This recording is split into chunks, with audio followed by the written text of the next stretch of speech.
நான் மலேசியா தேசிய பல்கலைக்கழகத்தில் பிஹெச்டி செகண்ட் இயர் படிச்சுட்டு இருக்கேன். Tissue engineering and regenerative medicine அப்படின்ற டிபார்ட்மெண்ட் கீழே நான் ஆய்வு பண்ணிட்டு இருக்கேன்.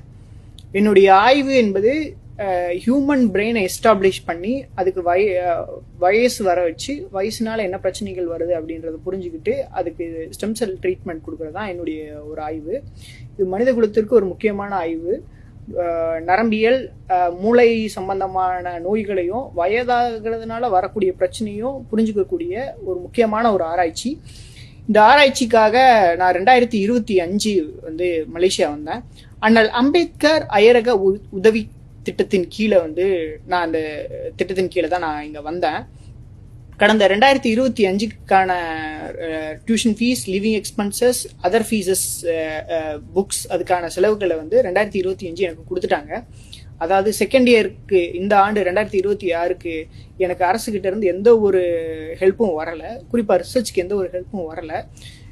ஏப்ரலில் வர வேண்டிய என்னுடைய ஆராய்ச்சிக்கு வர வேண்டிய ஃபண்டு ஏப்ரல், மே, ஜூன், ஜூலை, ஆகஸ்ட் கிட்டத்தட்ட 5 மாதமாக எனக்கு எந்த ஒரு உதவியும் அரசுக்கிட்ட இருந்து வரல. இது நான் அரசுக்கிட்ட ரெப்ரசன்ட் பண்ணிட்டேன். ஹையர் எஜுகேஷன் மினிஸ்டர்ஸு, செக்ரட்டரிஸ்க்கு எல்லாருக்கும் மெயில் போட்டேன். கிட்டத்தட்ட ஒரு 6லேருந்து 12 மெயில் வரைக்கும் போட்டிருப்பேன். எந்த ஒரு ரெஸ்பான்ஸும் வரல. சோசியல் மினிஸ்டர் அண்ணன் வன்னியரசை பார்த்தும் இதை ரெப்ரசன்ட் பண்ணிட்டேன். அவரும் பார்க்குறேன் அப்படின்னு சொல்லியிருக்காரு. இதனால் என் ஆய்வு முழுதும் பாதிக்கப்பட்டிருக்கு. இதனால் நான் ஒரு மென்டல் ட்ராமாக்குள்ளே தள்ளப்பட்டிருக்கேன். இங்கே நான் சாப்பிட்றதுக்கும் மற்ற விஷயங்களுக்கு ரொம்ப கஷ்டப்பட்டுருக்கேன். மற்றவங்க ஃப்ரெண்ட்ஸ்கிட்டையும் மற்றவங்ககிட்டையும் கடன் வாங்கி தான் நான் இங்கே வாழ்ந்துட்டுருக்கேன். இதையும் கவர்மெண்ட்டுக்கு ரெப்ரசன்ட் பண்ணி தான் நான் மெயில் போட்டேன். ஆனால் கவர்மெண்ட்டுக்கிட்ட இருந்து எந்த ஒரு ரெஸ்பான்ஸும் வரல.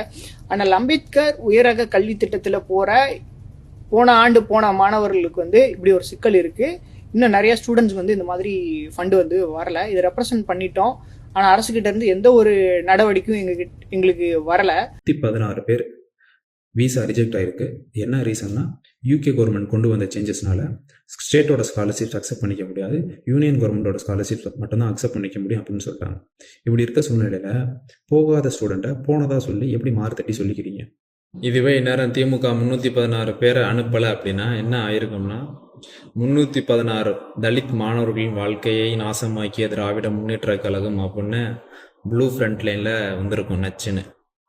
எல்லாருமே அமைதியாக இருக்கிறாங்க. Selective ignorance. நன்றி.